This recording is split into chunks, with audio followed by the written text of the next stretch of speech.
চোখটা বন্ধ করে ভাববেন আদনান ভাই কথাটা বলে গেছে, একটু ভাবি। এইটুক যদি ভাবতে পারেন আজকে বাসায় গিয়ে, আজকে ওয়াজ আমার সফল ইনশাআল্লাহ। এই যে 200 কিলো আসছি, আবার 200 কিলো যাব, ইনশাআল্লাহ সফল। কি ভাববেন প্রিয় ভাই?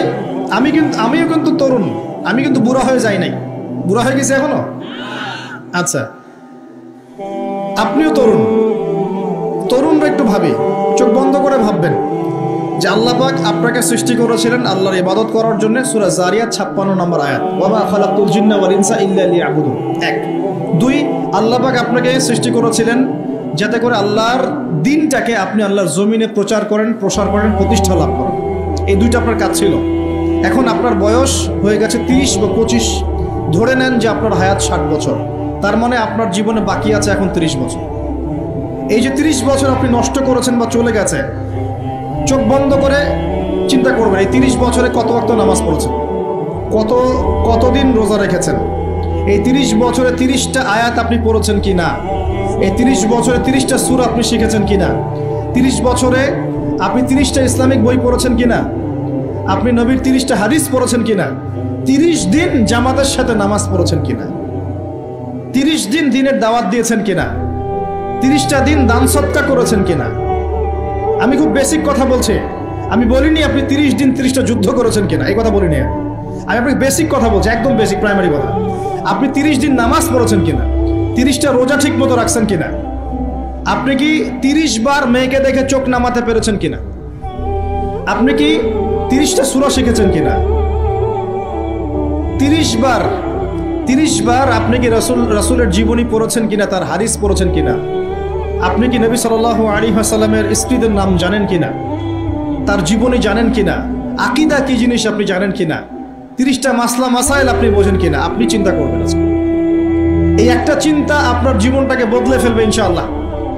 এই একটা চিন্তাই যথেষ্ট আপনার জীবনকে বদলে ফেলার জন্য। এই চিন্তাটা আরেকভাবে করবেন, এটা ভাবার পরে আপনি চোখটা খুলবেন, চোখটা খুলে সাদা কাগজ নিয়ে বসবেন, উঠে বসবেন, বসে আপনি লিখবেন। এই যুব ভাই শোনেন, বসে আপনি লিখবেন। কি লিখবেন? আপনি লিখবেন এই 30 বছরে আপনি কতগুলো গুনাহ করেছেন, মনে পড়ে কি কি। হয়তোবা, আমি দোয়া করি যেন এমনটা না হয়, তবে হয়তোবা আপনি খুঁজে পাবেন এই 30 বছরে আপনি বেনামাজি ছিলেন, হয়তোবা। দাঁড়ান, 2 আপনি হয়তো দেখবেন আপনি অনেক দিন রমজানের রোজা রাখেন নাই। আপনি দেখবেন হয়তো আপনি দান সদকা তো করেন নাই, রিকশাওয়ালাকে থাপ্পড়ও দিয়েছেন। আপনি হয়তো দেখবেন যে হলে সিট বুকিং এর জন্য হকি স্টিক নিয়ে মারামারি করেছেন। আপনি হয়তো দেখবেন যে 30 বছরে 30টা মেয়ের সাথে সম্পর্ক করা শেষ। আপনি হয়তো দেখবেন যে আপনি অলরেডি পতিতলায় ভিজিট করে চলে আসছেন।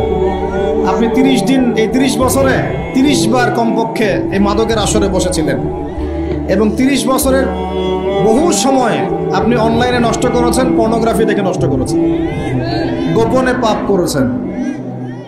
পাপ করেছেন, হ্যাঁ, আরো অনেক কিছুই করেছেন। আপনি হয়তো এটা খুঁজে পাবেন। মিথ্যা বলেছেন, প্রতারণা করেছেন, মাপে কম দিয়েছেন, অন্যের উপর অত্যাচার করেছেন।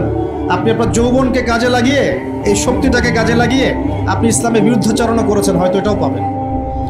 এই একটা চিন্তা যদি করতে পারেন, এখন আপনার সামনে এখন রাস্তা দুটা।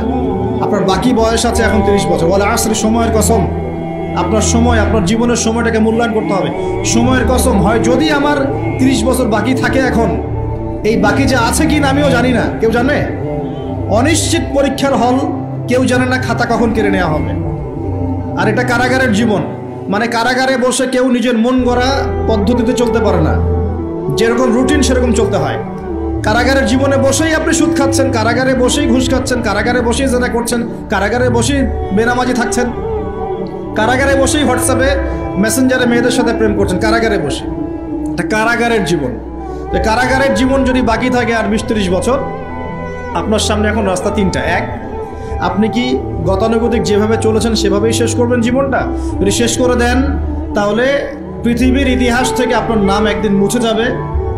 আপনি একাই কবরে শুয়ে থাকবেন, আপনার আত্মা ইল্লিনে না গিয়ে সিজ্জিনে চলে যাবে। পৃথিবীর কোনো মানুষ আপনাকে মনে রাখবে না, আপনি একাই আযাব ভোগ করতে থাকবেন, কেউ আপনাকে বাঁচাতে আসবে না। শেষ।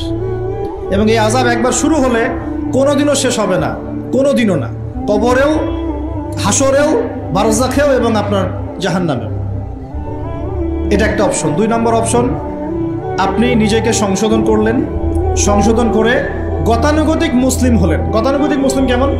হ্যাঁ, তওবা করেছি, এখন আমি মাশাআল্লাহ 5 ওয়াক্ত নামাজ টুকটাক পড়ার চেষ্টা করি, আমি মিথ্যা কথা বলি না, আমি হালাল খাওয়ার চেষ্টা করি, হ্যাঁ, আমি পার্ট টাইম কিছু দাওয়াতি কাজ করি, এবং আমি আমার পরিবার নিয়ে সুখে শান্তিতে বসবাস করার চেষ্টা করছি। আমি কোনো ঝুঁকির মধ্যে যাই না, ঝুঁকিতে যাই না, মানে আমি সৎ কাজেও আদেশ করি কিন্তু ঝুঁকিতে যাই না, মানে কোনো কিছু এমন কোনো কিছু করি না যাতে আমার উপর কোনো বিপদ আসবে, এটাতে আমি যাই না।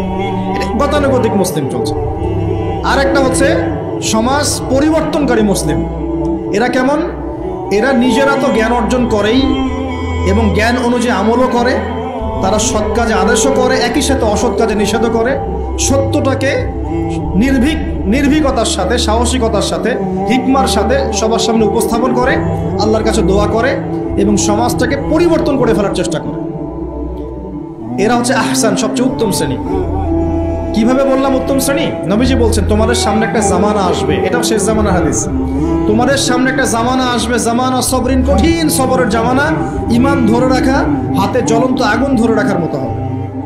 ওই সময় যদি তোমরা কেউ আমার সুন্নতের উপর অটল থাকতে পারো, আমার মৃত সুন্নতকে আবার জীবিত করতে পারো, তাহলে 50 জন শহীদ সাহাবীর নেকি পাবে ইনশাআল্লাহ।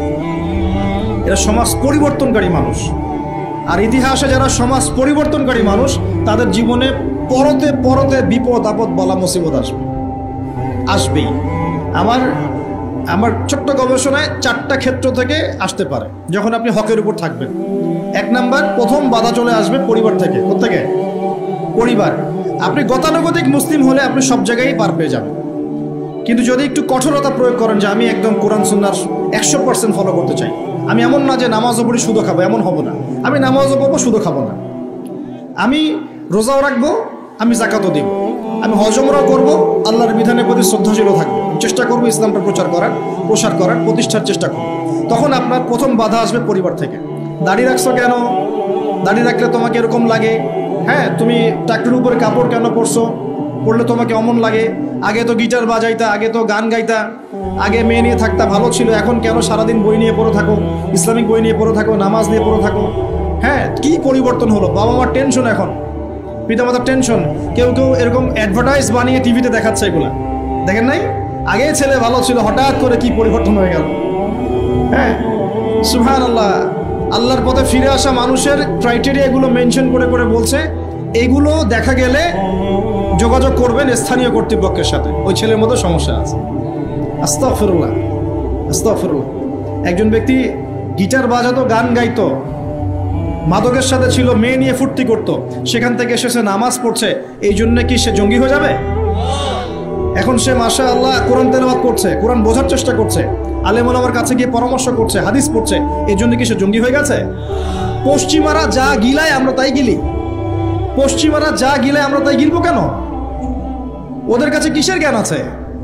পশ্চিমাদের কাছে কোরআনের জ্ঞান আছে, হাদিসের জ্ঞান আছে। ও সিলেক্ট করে দিবে যে কোনটা জিহাদ আর কোনটা জঙ্গিবাদ। আশ্চর্য একটা ব্যাপার। কোরআন এবং সুন্নাহর চর্চা যদি মুসলিমরা করে, তাহলে কি তারা সন্ত্রাসী হয়ে যাবে? ওরা তো চাইবেই যেন আমরা এই কাজগুলো না করি, ওরা তো চাইবেই যাতে আমরা কোরআন সুন্নাহর চর্চা না করি। ওরা যা বলে সেই ভাষায় আমরা কথা বলা শুরু করেছি।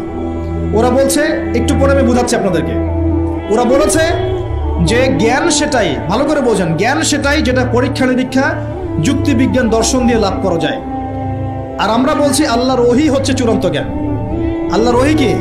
চূড়ান্ত জ্ঞান। এই যে জ্ঞানতাত্ত্বিক পার্থক্য, ওরা যা দেখে না তাতে বিশ্বাস করে না, এই কারণে তারা জিনে বিশ্বাস করে না, আত্মায় বিশ্বাস করে না, আল্লাহ বিশ্বাস করে না, ফেরেশতায় বিশ্বাস করে না, পরে আগের আসমানি কিতাবে বিশ্বাস করে না, নবী রাসূলে বিশ্বাস করে না, কবরের আযাব, জান্নাত জাহান্নাম, মিজান, ফজিলত কোনো কিছু বিশ্বাস করে না। কেন করে না? ওদের এপিস্টেমোলজি হচ্ছে, জ্ঞানতাত্ত্বিক দর্শন হচ্ছে যা দেখি না বিশ্বাস করি। আর ওই দর্শনটা আমরা কাট পেস্ট করে নিয়ে আমাদের ছোট ছোট বাচ্চাদেরকে এখন গিলাচ্ছে এগুলা। ওই দর্শন কেন ফলো করবো আমরা? আমাদের দর্শন হচ্ছে চূড়ান্ত জ্ঞান কার পক্ষ থেকে আসে? আল্লাহর পক্ষ থেকে আসে। আল্লাহ যা সত্য বলেছেন তাই সত্য, আল্লাহ যা মিথ্যা বলেছেন তাই মিথ্যা। আল্লাহর ওহী চূড়ান্ত সত্য মিথ্যার মানদণ্ড, মানুষের যুক্তি বিজ্ঞান দর্শন নয়। এই জায়গায় তো পার্থক্য, সে করেই তো পার্থক্য। এই জ্ঞানতাত্ত্বিক সংজ্ঞায় পার্থক্য বলেই তো আপনাকে ডারউইনের মতামত পড়াচ্ছে, কারণ সে তো বিশ্বাসই করে না যে মানুষকে আল্লাহ সৃষ্টি করেছে। আর আমরা বিশ্বাস করি আদম আলাইহিস সালামকে সৃষ্টি করেছেন কে। অতএব এই মতবাদের আমাদের কোনো প্রয়োজন নাই, কারণ আমরা তো জানি কোরআনে আল্লাহ পাক এটা বলেছেন। যে জানে না, যার কাছে কোরআন নাই, যার কাছে হাদিস নাই, তার ওই মতবাদের প্রয়োজন আছে, আমার তো নাই। ওরা যা বলে আমরা তাই গেলার চেষ্টা করি। ওরা এগুলো সংজ্ঞা শিখিয়ে দিয়েছে যে মুসলিম যুবকরা এরকম এরকম করলে তারা খারাপ হয়ে যাবে, এখন ব্যাস এটা প্রচার করা হচ্ছে। আশ্চর্য বিষয়। আমরা তো চাইবো প্রত্যেক ঘরে ঘরে কোরআনওয়ালা মানুষ তৈরি হোক, হাদিসওয়ালা মানুষ তৈরি হোক, নামাজি হয়ে যাক সবাই, তাহলে সমাজে শান্তি আসবে। একজন নামাজি ব্যক্তি বেশি ভদ্র হয় না বেনামাজি ভদ্র হয় বলেন? নামাজ মানুষকে শৃঙ্খলা শেখায় না, কোরআন মানুষকে মানবতা শেখায় না। কোরআন সুন্নাহর কোনো জায়গায় কি বলা আছে নিরপরাধ কোনো মানুষকে হত্যা করতে হবে? বরং আমি তো একটা আয়াত বললাম, কেউ যদি একজন মানুষের জীবন বাঁচায়, সূরা মাইদা আল্লাহ পাক বলছেন, কেউ যদি একজন মানুষের জীবন বাঁচায় সে যেন পুরো মানব জাতিকে বাঁচালো, বলি আলহামদুলিল্লাহ। আর কেউ যদি কোনো মানুষকে অন্যায়ভাবে হত্যা করে সে যেন পুরো মানব জাতিকে হত্যা করে। একটু খেয়াল করে দেখেন, সারা বিশ্বে যত মানুষকে হত্যা করা হচ্ছে মুসলিম কান্ট্রিগুলোতে, সিরিয়া, ইয়েমেন, প্যালেস্টাইন, আফগান তো চলে গেল, তারপরে আপনার ইরাক, লিবিয়া, জর্ডান, লেবানন, ঠিক আছে, ওই যে রোহিঙ্গা, তারপরে উইঘুর, মুসলিমদেরকে যেখানে যেখানে হত্যা করা হয়েছে, এখানে মানবতা বিরোধী অপরাধ হয়নি? এটাকে সন্ত্রাসবাদ বলা যায় না? এটা ওদের জঙ্গিবাদ নয় কি? তাহলে প্রকৃত অর্থে সন্ত্রাসী এবং জঙ্গি কারা? মুসলিমরা না ওরা? যখন নিরপরাধ মাসুম বাচ্চাদেরকে বোম মেরে হত্যা করা হয়, মা বোনদেরকে ইজ্জত নষ্ট করা হয়, আমাদের মুসলিম ভাইদেরকে পাখির মতো গুলি করে হত্যা করা হয়, তখন এই মতবাদ থাকে না? তো এদের কাছ থেকে আমাদেরকে শিখতে হবে কোনটা ন্যায় কোনটা অন্যায়। এগুলো চলতে থাক, কিন্তু এই চলা ইনশাআল্লাহ তাআলা বেশি দিন সাস্টেইন করবে না ইনশাআল্লাহ। কারণ আমরা শেষ জামানার ছাত্র, আমরা জানি যে এই জুলুম ইনশাআল্লাহ তাআলা এই বিশ্বের বেশি দিন থাকবে না ইনশাআল্লাহ। অচিরে আল্লাহ রাব্বুল আলামিন এমন প্রজন্ম আনবেন, এমন নেতা আনবেন যাকে আল্লাহ পাক বলছেন তার নাম হবে মাহদি, এবং তার নাম মুহাম্মদ, তার টাইটেল মাহদি। বাবার নাম আব্দুল্লাহ, মায়ের নাম আমিনা। মুহাম্মদ সাল্লাল্লাহু আলাইহি ওয়াসাল্লামের বংশধর থেকে একজন। তার সাথে আল্লাহ পাক ঈসা আলাইহিস সালামকে পাঠাবেন, এবং তিনি এই পুরো জুলুমের শেকড়টাকে এমনভাবে উপড়ে ফেলবেন যে 40 বছর তার ন্যায় এবং ইনসাফের শাসন না আসা পর্যন্ত কিয়ামত হবে না ইনশাআল্লাহ। অতএব সামনে অপেক্ষা করছে এই বিজয়ের দিন। খুশি হচ্ছেন না বেজার হচ্ছেন? ইনশাআল্লাহ তাআলা এই দিন আমরা দেখে যেতে পারি না পারি, এই মেসেজটা তো পৌঁছে দিতে পারি যে সামনে এটা আসছে ইনশাআল্লাহ। আমাদেরও কিছু দায়িত্ব আছে, আমি সেদিকে পরে আসবো ইনশাআল্লাহ।